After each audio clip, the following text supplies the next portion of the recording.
Alright guys, before I leave the magical island of Sumatra, I wanted to leave you with my observations about this island after close to a month spent traveling around. While I haven't been to a ton of places, it certainly is a much more off the beaten path feel. If you're looking to get a little bit more off the beaten path than Java and certainly Bali is completely overrun with tourists, then this is the place to go. The infrastructure is also a little bit less developed, less advanced than on Java. There's almost no train lines. There's only one between here in Medan and some nearby city. So, hello. Hello. Hello. How are you? What's up? Oh yeah, sure, yeah. See, you're gonna get some of that too. People, actually, that's rare for me that men ask me for money. Children often will ask you for money. It's a lot of people behave as though they've never seen a white person before, as if you're a white person walking around pretty much anywhere that I've been in Sumatra. It seems like pretty much everywhere you're gonna draw all the attention, which is a pro and a con, a good and a bad. It makes for interesting conversations with loads of local people. Everyone wants to talk to you, but it can be, for me, it can be draining after a while of having to deal with that constantly. When every single person wants to talk to you, greets you, says hi, often people will just shout out at you, like once you've already walked past them, which you know, is not a big deal, but after hundreds of times, I have to admit, it gets a little bit annoying, especially once you've already walked past them and they only muster up the courage to shout out at you once you're past them. And then what do they expect you to do? Stop and turn around to acknowledge them? So when they do that, I just ignore them now. Overall though, man, a lot of adventure here on Sumatra, that's for sure. Cost, similar to the rest of Indonesia. I've been spending less than $20 US a day. One observation, there's practically no hostels, like no dormitories. I have not stayed in one dormitory actually. Private rooms all the way, ranging from around $20 US all the way down to like $8 US for the more budget places. Some that are really nice, but also some that are pretty bad, so you gotta watch out when you're booking online. Make sure that you read some reviews and you know, look into the place a little bit before you book a place, because I've been very unpleasantly surprised a couple of times at least here on Sumatra, and there have been some pleasant surprises as well. So pros and cons. The food is great.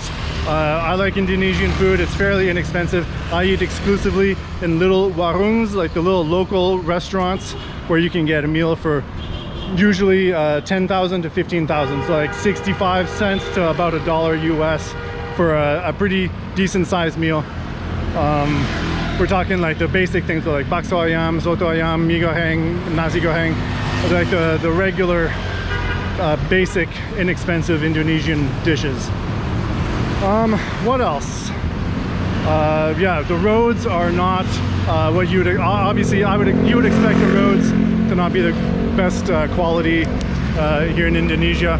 Like a 500 kilometer journey by bus might take 15 hours. I think that's actually pretty normal. It could even take more. How long did it take me to get to where did I come from? I went from Bukit Tinggi to Parapat, and it took, I think it was 19 hours, and it's only 500 kilometers. There was a 2-hour delay with the bus arriving to start the journey, so anyways, you can expect stuff like that. And it's just the norm, it seems. The locals don't seem fazed by it, so you just have to expect that. Feels very safe. I haven't felt in any danger anywhere I've been, even in some of the sort of rougher parts of Medan here. Actually, okay, never mind. There was one area that I walked through, a market area, where I did not feel comfortable taking out the camera at all. It like I was getting the stares like always, but a different vibe kind of stare. Like I didn't feel very comfortable. Other than that though, I felt comfortable everywhere walking around with the camera out. People are very, very friendly. Hitchhiking was a great success. The second journey that I did hitchhiking took a lot longer to catch a ride, but it worked out in the end. The guy didn't ask for money or anything. People were friendly. There's very little English. You'll find some people in the city, especially those who work in tourism. Oh, actually, in a few spots, people who work in tourism speak English, but 99% of the people that you'll interact with speak either zero or almost zero, like maybe a handful of the most basic words. But people will greet you in English constantly. As a white person walking around, hello, mister. I mean, I've heard that a million times. Like, so many people say it. What else?